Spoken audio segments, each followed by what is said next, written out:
勝負だ。申し置こう。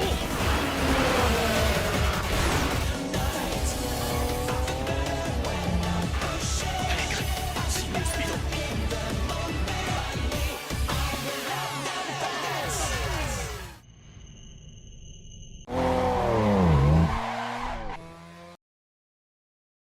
안녕하세요, 팔구브로스입니다. 넷플릭스 인기 시리즈인 F1 본능의 질주는 어느덧 시즌6까지 나오고 작년부터 쿠팡에서는 한국어로 F1 중계까지 해주다 보니 별로 모터스포츠에 관심이 없던 우리나라에서도 제법 많은 F1 팬들이 생긴 계기가 되었죠. 그만큼 F1 본능의 질주는 넷플릭스에서 가장 성공적인 스포츠 다큐멘터리가 아닐까 싶은데, 실제로도 넷플릭스를 통해 F1 팬들이 늘어난 것은 비단 우리나라에서만이 아니라 유럽을 넘어 전 세계로 확장되어 특히 넷플릭스의 나라 미국에서는 자국 내의 모터스포츠인 인디카나 영화 카의 무대가 되었던 나스카의 인기가 F1보다 높았지만 넷플릭스를 통해 F1의 인기는 급부상했다고 합니다. 어쨌든 넷플릭스는 이 기회를 놓치고 싶지 않았는지 F1을 상징하는 미하엘 슈마허를 다룬 다큐멘터리도 선보였고, 그리고 가장 최근에는 아일톤 세나의 일대기를 그린 드라마 예고편까지 선보이게 되었죠. 물론 모터스포츠를 좋아하시거나 F1을 보시는 분들이라면 당연히 아일톤 세나가 어떤 인물인지 말을 하지 않아도 알겠지만, 아일톤 세나가 누구인지 모르는 분들을 위해 간단히 설명을 해보면, 축구가 종교인 브라질에서조차 스포츠 선수 순위를 투표할 때 축구 황제인 펠레나 네이마르가 1등이 아닌 압도적인 투표수로 아일톤 세나가 1등이었다는 점입니다. 그러나 1994년 산마리노 그랑프리를 마지막으로 아일톤 세나는 레이스 도중 세상을 떠나게 되었고, 이번 5월 19일 같은 장소에서 펼쳐지는 2024 에밀리아 로마냐 그랑프리에서는 세나가 사망한 30주년을 맞이해 그의 후배들인 현재 F1 선수들이 추모 행사를 하기도 했죠. 그래서 이번 영상에서는 넷플릭스의 새로운 드라마 아일톤 세나가 방영되기 전 아일톤 세나가 어떤 인물인지 간단히 알아본다는 느낌으로 모든 드라이버들의 우상이자 F1 역사상 가장 위대했던 선수 아일톤 세나에 대해 지금 시작하겠습니다.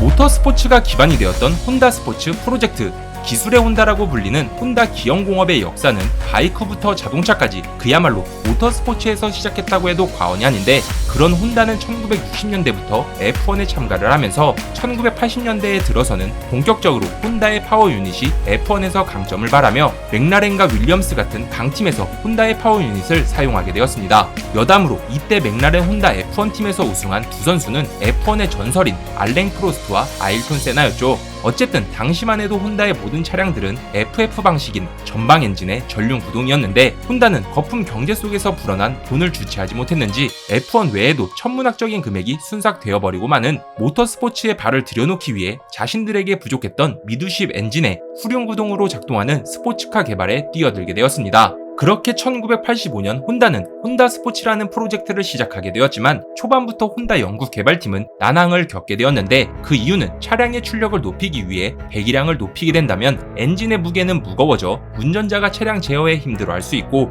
반대로 배기량이 낮은 엔진을 사용하게 된다면 중량은 가벼워져 움직임은 좋아지지만 충분한 출력이 나오지 못해 아쉬움이 있었던 것이죠. 즉 자동차의 기본이 되는 동력 성능에 대한 고민이었고, 이에 혼다는 큰 엔진을 장착하면 다른 제조사들의 대배기량 스포츠카들과 전혀 다를 게 없다는 이유로 결국 2.0L의 4기통 엔진을 NSX에 장착하자고 결정하게 됩니다.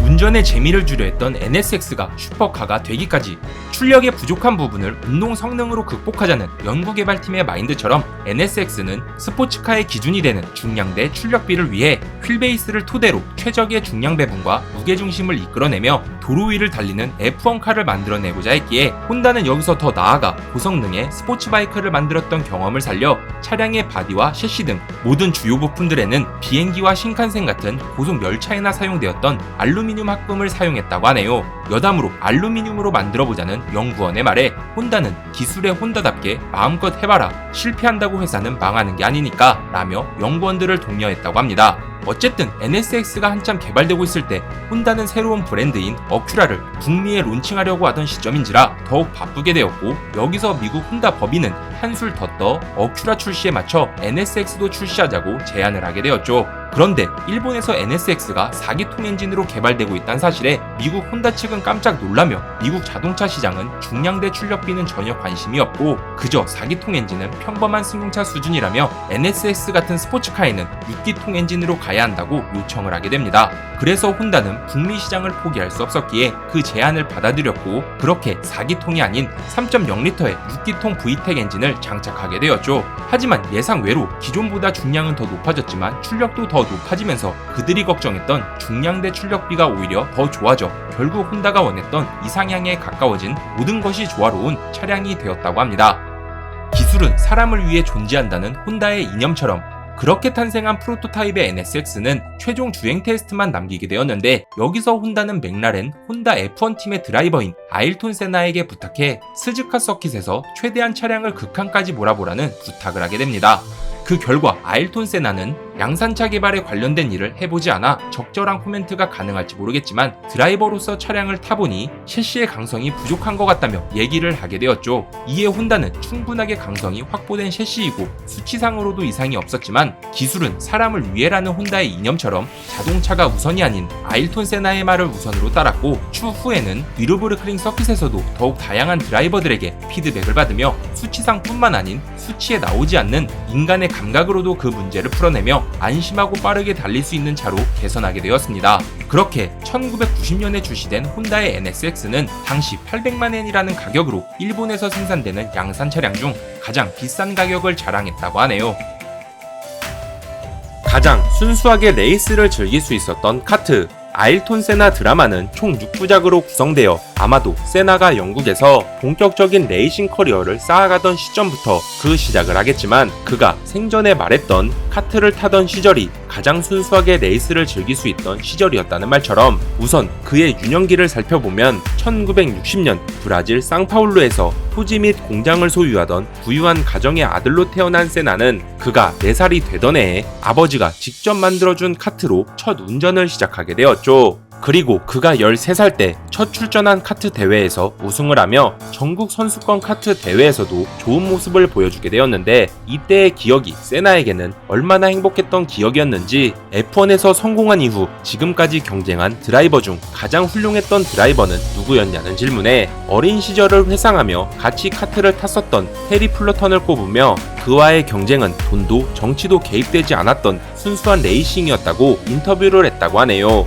다시 돌아와 부유한 가정에서 자란 세나는 정작 돈을 벌기 위해 경주를 할 필요가 없었지만 진짜 취미가 아닌 직업으로서 드라이버가 되기 위해 모터스포츠의 본고장인 영국으로 1981년 출국을 하게 되었죠. 그 첫 시작은 F1 준비 단계인 포뮬러 포드 1600 레이스 출전이었는데 이때 부모님의 바램은 레이스가 아닌 가업을 이어받길 원했기에 세나는 부모님의 바램대로 레이스를 포기한 채 브라질로 잠시 돌아올 수밖에 없었다고 합니다. 하지만 진짜 잠시라는 그 말처럼 1982년 포뮬러 포드 2000에 참가하는 한 레이스 팀으로부터 계약 제안이 들어왔고 세나는 그 길로 다시 영국으로 돌아와 이때부터 아버지의 성씨인 다실바가 아닌 어머니의 성씨인 세나라는 이름으로 출전을 하게 되었죠. 아버지와 불화가 생겨서 그랬나? 라는 생각이 들 수도 있겠지만 다실바라는 성은 브라질에서 가장 흔한 성이었기에 어머니의 성씨인 세나를 사용한 것뿐이라고 하네요. 그렇게 포뮬러 포드 2000에 출전한 세나는 영국 및 유럽의 챔피언 자리까지 올랐고 1983년에는 개인 스폰서까지 얻어내 탄탄한 지원 속에서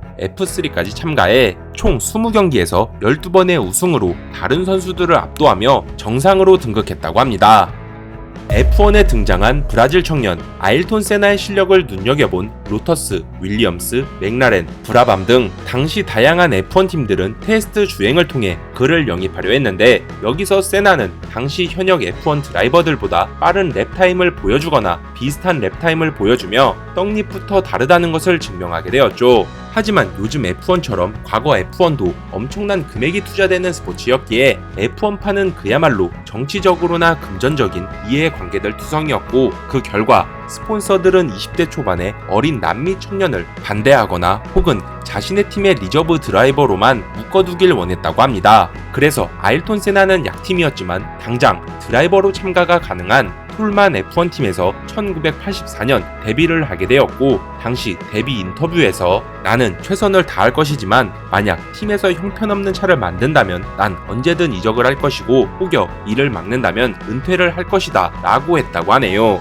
그렇게 갓 데뷔한 세나는 세간의 집중을 받으며 1984 시즌 1라운드인 자신의 홈그라운드 브라질 그랑프리부터 참전을 하게 되었는데, 아쉽게도 엔진 트러블로 리타이어를 하게 되었고, 그 이후 남아공, 벨기에 등 여러 그랑프리에서도 뚜렷한 성적을 보여주지 못하며 그렇게 당돌했던 루키로서의 모습은 사람들에게 잊혀지게 되었죠. 그러나 폭우 속에서 치러진 6라운드 모나코 그랑프리에서 모든 드라이버들은 시야의 어려움과 타이어 그립에 애를 먹게 되었지만 13위로 출발했던 아일톤 세나는 놀라울 정도로 빗길에 적응해 나가며 19번째 랩에서 2위였던 니키 라우다를 추월했고, 어느새 1위였던 당대 최고의 드라이버 맥라렌의 알랭 프로스트에게까지 압박을 가했다고 합니다. 그렇게 약 20초가 차이 났던 알랭 프로스트와 세나의 간격은 세나가 한 랩당 4초씩 따라가며 바로 뒤까지 따라오게 되었는데, 하지만 비가 너무 거세져 31바퀴에 경기는 갑작스럽게 중단되었고, 결국 알랭 프로스트는 1시간 1분 7초 740이라는 기록으로 1위를, 아일톤 세나는 그보다 7초가 늦은 2위로 마감을 하게 되었죠. 물론 경기가 끝난 뒤 경기가 중단된 시점을 가지고 유럽의 터세나 프랑스 국적인 FIA 회장이 같은 국적인 알랭 프로스트에 손을 들어준 것이다 같은 여러 의혹들과 논란이 제기되었는데, 여기서 아일톤 세나는 인터뷰를 통해 F1에는 정치적 요소들이 많이 들어가 있지만 나는 이 자리에서 밝히고 싶지 않다. 그저 나 같은 무명 신인들은 이러한 경우를 잘 이겨내야 한다고 인터뷰를 했다고 하네요. 어쨌든 세나는 폭우 속에서 치러진 모나코 그랑프리 외에도 영국과 포르투갈 그랑프리에서도 3위를 차지해 포디움에 올랐고, 그 길로 전 세계 팬들과 여러 F1팀 관계자들에게 강렬한 인상을 남기게 되었지만, 그가 속해 있던 톨만 F1팀은 경쟁력이 없는 약팀이었기 때문에 대부분의 첫 F1 시즌은 리타이어로 마감을 하게 되었죠. 그래도 아일톤 세나는 총 15개의 팀 28명의 드라이버들 중에서 최종 9위를 기록했고, 또 모나코 그랑프리에서 보여준 그 하나의 모습으로도 F1 최고의 루키로 점쳐졌다고 하네요. 연꽃에서 피어났던 아일톤 세나의 실력. 아일톤 세나는 자신의 그릇을 담을 수 없던 톨만에서 나와 과거 테스트 주행부터 자신을 원했던 로터스 팀으로 이적을 하게 되었는데, 하지만 일명 블랙뷰티를 앞세웠던 로터스 F1 팀도 창립가이자 당대 최고의 엔지니어였던 콜린 체프먼이 별세하면서 1970년대 보여줬던 강팀의 이미지는 사라지고 1980년대부터 본격 하락기를 맞게 되었죠. 그러나 로터스의 레이스카는 무조건 톨만보다 나았기에 아일톤 세나는 1985년 로터스와 단연 계약을 맺었고, 그렇게 르노의 V6 엔진이 장착된 블랙뷰티로 세나는 2라운드였던 포르투갈 그랑프리에서 생애 첫 풀포지션과 우승을 차지하며 자신의 경쟁력을 보여주게 되었습니다. 여담으로 포르투갈 경기는 작년 모나코처럼 비가 내리면서 여러 드라이버들이 고전을 했지만 세나는 2위와 1분 이상 격차를 벌렸고, 또 나머지 드라이버들과는 한 바퀴 이상 차이가 날 정도로 압도적인 스피드를 보여주며 레인마스터라는 별명을 얻게 되었죠. 그리고 이때 한 기자는 세나를 보고 100번을 경주한다 해도 이날만큼은 무조건 아일톤 세나가 이길 것이라고 했다고 하네요. 그렇게 아일톤 세나는 1985 시즌 2번의 우승과 함께 6번의 포디움으로 종합 4위에 올랐고, 이듬해인 1986 시즌에는 총 16번의 경기에서 7번의 폴포지션이라는 대기록을 세우며 시즌 챔피언을 노려봤지만 또다시 2번의 우승과 8번의 포디움으로 4위를 차지하며 로터스의 레이스카는 그를 결국 챔피언으로 만들어주진 못했죠. 이런 결과들을 보면 차량의 성능보다 드라이버의 능력이 우선시되는 단기간의 퀄리파잉이나 빗속에서 치러지는 경기에서 세나의 능력은 더 돋보였다는 점인데, 확실히 차량의 한계까지 몰아붙이며 주행을 하던 세나의 모습들 때문에 왜 아일톤 세나가 역대 F1 선수 중 최고의 선수로 거론되는지 조금이나마 알 것 같네요. 그 다음 1987 시즌에는 블랙뷰티의 로터스가 카멜가의 스폰서십으로 리버리도 바뀌면서 당대 최고의 엔진인 혼다의 V6 터보 엔진까지 장착해 드디어 세나의 시대가 열리는가 했는데, 하지만 넬슨 피케와 나이젤 만세를 앞세운 윌리엄스 F1 팀이 거의 모든 대회를 휩쓸면서, 이에 아일톤 세나는 작년과 달리 단 한 차례의 폴포지션만으로 그리 유쾌하지 못한 시즌을 보내게 되었죠. 그래도 나름 성과는 있었는데, 그중 하나는 2번의 우승 우승 중 하나였던 모나코에서 우승을 하며 아직도 거론되고 있는 미스터 모나코라는 별명을 얻게 된 것이고, 또 하나는 로터스 혼다 조합으로 혼다와 연을 쌓은 것 때문에 그 다음 해인 1988 시즌부터는 자신의 능력을 마음껏 펼칠 수 있는 강팀 맥라렌 F1 팀으로 이적을 하게 되었다는 것입니다.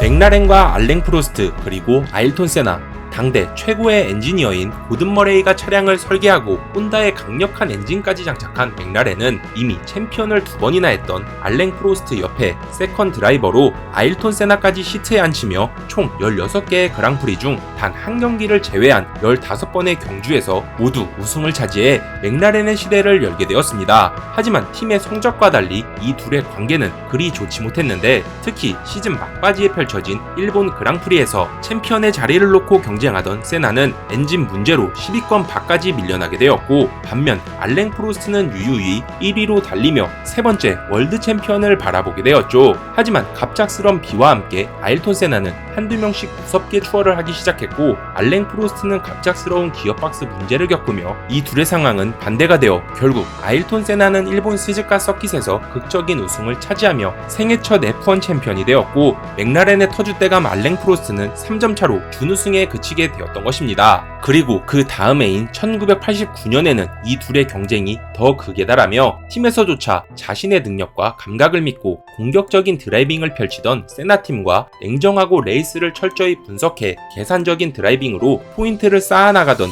프로스트 팀으로 나뉘면서 작년에 이어 또다시 일본 그랑프리에서 1989 시즌 월드 챔피언의 자리를 놓고 경쟁을 하게 되었죠. 역시나 폴포지션은 세나였기에 세나의 우승 확률이 더 높았지만 세나의 저조한 스타트로 인해 프로스트는 어부지리로 1위가 되었고, 그렇게 무난히 경기가 끝나나 싶었지만 문제의 47번째 랩에서 아일톤 세나는 무리하게 코스를 파고들며 그대로 프로스트를 박아버리게 됩니다. 당연히 차량의 손상으로 프로스트는 시동을 끈 채 차량에서 내려 리타이어를 하게 되었고, 세나 역시도 리타이어를 해야 했지만 마샬들에게 필사적으로 도움을 청해 가까스로 다시 출발을 하며 극적인 우승으로 최종전인 호주 그랑프리까지 챔피언십 경쟁을 이어나갈 수 있게 되었죠. 그러나 경기 종료 후 FIA 회장인 장마리 발레스트로는 세나가 시케인을 통과하지 않고 인정되지 않은 코스를 통해 서킷에 복귀했다는 이유로 실격 처리를 하면서 남은 경기에 상관없이 알랭 프로스트는 저절로 챔피언이 되었던 것입니다. 그런데 여기서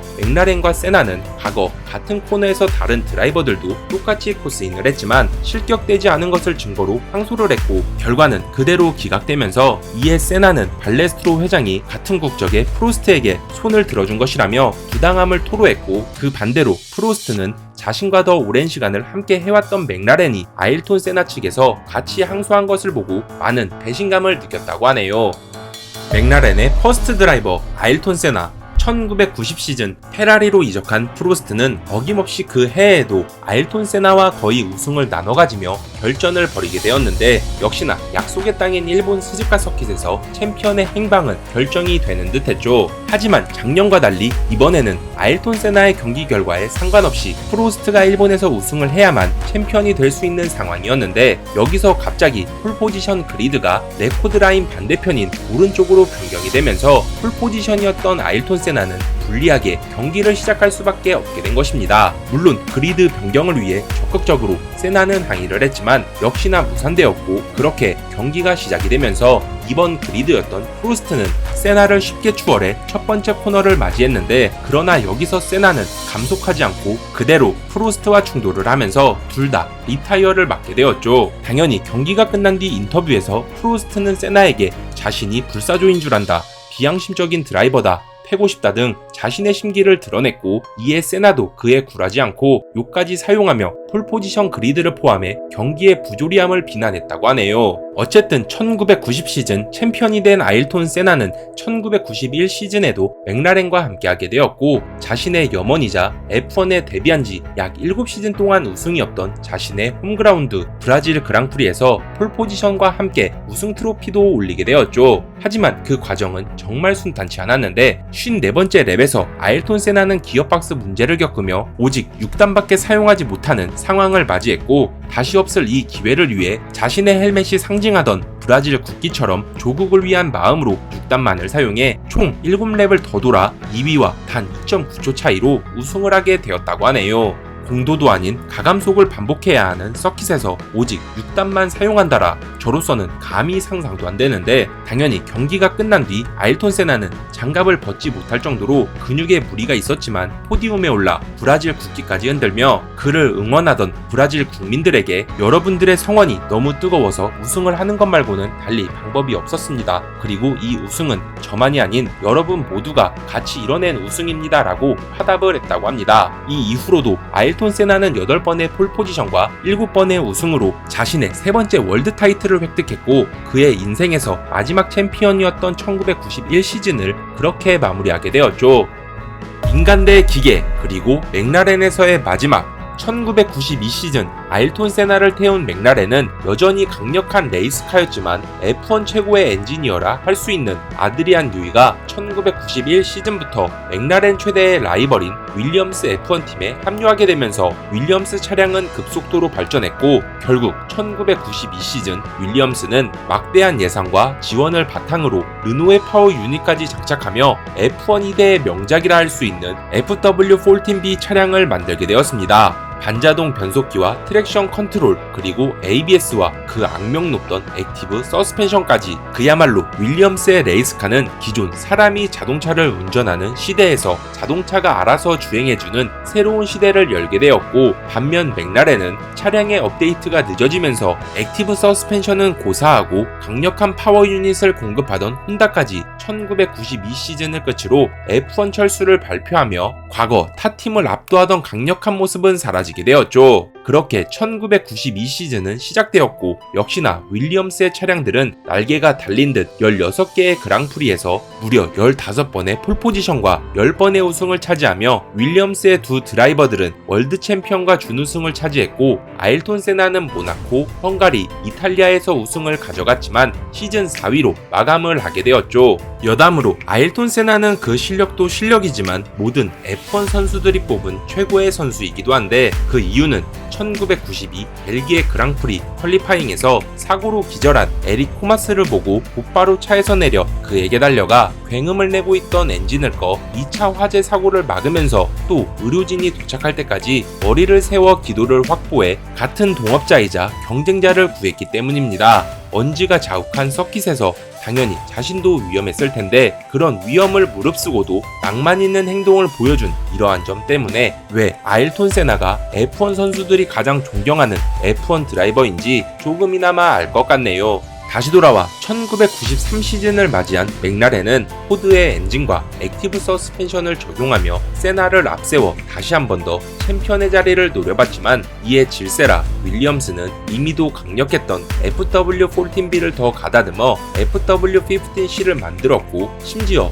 페라리에서 은퇴를 했던 세나의 영원한 라이벌 알랭 프로스트까지 합류시키게 되면서 맥라렌의 발목을 잡게 되었죠. 실제로도 프로스트는 자신의 커리어 통산 4번째 챔피언을 달성했고, 아일톤 세나는 준우승자가 되었는데, 여기서 재밌는 사실은 아일톤 세나가 지난 과거와 달리 더 이상 프로스트에게 감정적이지도 않고 오히려 기쁜 마음으로 축하를 해줬다는 사실입니다. 그 이유는 프로스트가 일시적 은퇴를 했던 1992 시즌에 아일톤 세나는 자신의 목표이자 레이스의 열정을 불태우게 했던 선의의 라이벌 알랭 프로스트가 사라지게 되면서 레이스에 대한 의욕도 사라져 더 이상 레이스를 즐기지 못했기 때문이죠. 그래서 프로스트와 달리는 것만으로도 살아있음을 느낀 아일톤 세나는 1993 시즌 마지막 그랑프리였던 호주 그랑프리에서 우승을 차지하며 유종의 미를 거뒀고, 여기서 맥라렌의 총책임자였던 론 데니스는 아일톤 세나에게 우리들의 좋았던 순간만을 기억하자라고 말하며 작별을 고했다고 하네요.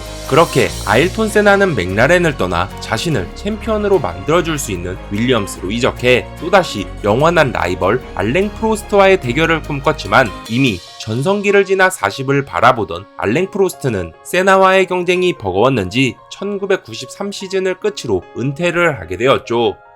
윌리엄스와 아일톤 세나, 그리고 그의 마지막 레이스, 가히 액티브 서스펜션 하나만으로 당시 F1을 군림했다고 할 수 있는 윌리엄스였지만 F1 측은 최첨단 기술에 대한 과도한 의존으로 드라이버들의 역할이 축소된다고 판단해 1994 시즌 액티브 서스펜션과 ABS, 트랙션 컨트롤을 전면 금지했고, 이에 아일톤 세나는 자신을 우승으로 만들어줄 수 있는 자동차가 사라지게 되었다는 사실보다 최첨단 기능들은 제거했으면서 자동차 속도를 줄이려는 시도가 없는 F1 측을 보며 1994 시즌은 사고가 많은 시즌이 될 것이라고 말을 했다고 합니다. 그렇게 강점이 사라진 윌리엄스의 차량들은 밸런스마저 무너져 더욱 차량 개발에 난항을 겪게 되었고, 실제로도 아일톤 세나는 코너를 돌 때 언더스티어였다가 한순간에 오버스티어로 변하는 괴물 같은 차량을 타면서 우승은커녕 극도로 불편함을 느꼈고, 그 결과 1라운드였던 브라질 그랑프리와 2라운드였던 일본 그랑프리에서 모두 폴포지션을 차지했지만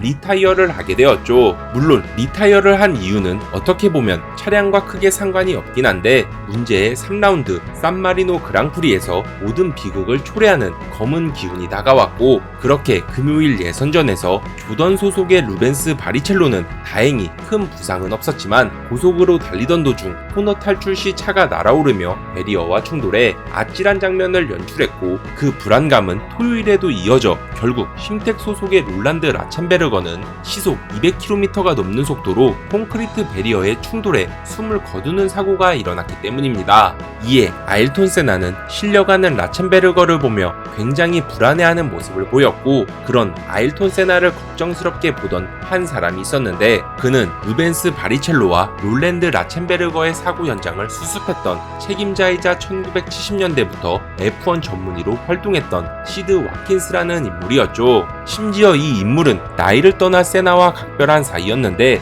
그런 시드 와킨스는 불안해하던 아일톤 세나를 보며 너는 이미 3번이나 월드 챔피언을 했고 세상에서 가장 빠른 사나이인 것을 다른 사람들에게 증명했는데 여기서 무엇을 더 증명하려 하냐며 너나 나나 지금 하는 일은 그만두고 낚시나 하러 가는 것은 어떠냐고 말을 했다고 합니다. 하지만 아일톤 세나는 아직 그만둘 수 없다는 말을 남긴 채 차량에 탑승했고, 그렇게 산마리노 그랑프리는 시작이 되었죠. 그러나 7번째 랩에서 1등으로 달리던 아일톤 세나는 고속 코너인 탐브렐로 코너에서 갑작스럽게 베리어에 박으며 부서진 타이어와 서스펜션이 그대로 머리를 깡타해 경기는 중단되었고, 이때 현장에 투입된 시드 와킨스는 세나의 헬멧을 벗길 당시 그가 한숨을 내쉬며 축 늘어진 걸 보며 나는 종교를 믿진 않지만 세나의 영혼이 몸을 떠난 것을 느꼈으며 내가 할 수 있는 것은 그 아무것도 없었다고 당시를 회상했다고 하네요. 물론 현장에서 헬기로 이송되어 병원으로 바로 갔지만 끝내 세나는 사망하게 되었고, 그의 사망 원인은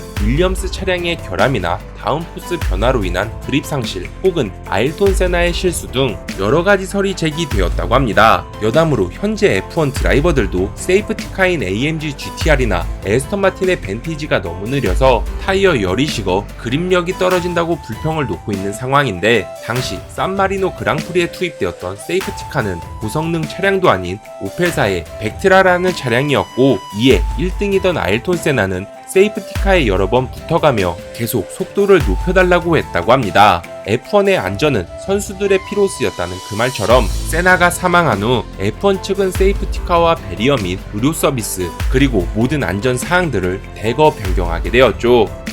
레이스 중 부상을 입게 되면 그 부상을 안고 사느니 차라리 그 자리에서 죽고 싶다고 말한 그의 말처럼 진짜 레이스 도중 세상을 떠나버린 아일톤 세나를 위해 그의 조국인 브라질은 3일간 국가 장례식을 치르면서 예우를 다했고, 약 300만 명의 브라질 국민들은 상파울루 거리로 나와 그를 추모하면서 장례식은 TV로도 생중계되었다고 하네요. 심지어 추모 기간에 브라질에서는 각종 범죄율과 교통사고율이 절반 이상으로 줄었으며 주류 판매량은 4배로 늘었다고 하는데, 어쨌든 1994년 5월 1일 아일톤 세나가 사망하고 정확히 30주년을 기념해 이번 5월 1일 아일톤 세나 예고편을 업로드했던 넷플릭스. 물론 다른 드라마와 달리 이 드라마는 아일톤 세나의 죽음으로 벌써 결말이 정해져 있지만 그냥 예고편만 보더라도 F1 역사상 가장 위대한 차량 중 하나인 맥라렌 혼다 F1을 넷플릭스가 얼마나 완벽하게 재현했는지 알 수도 있었고, 또한 당시 맥라렌을 후원했던 각종 스폰서 로고와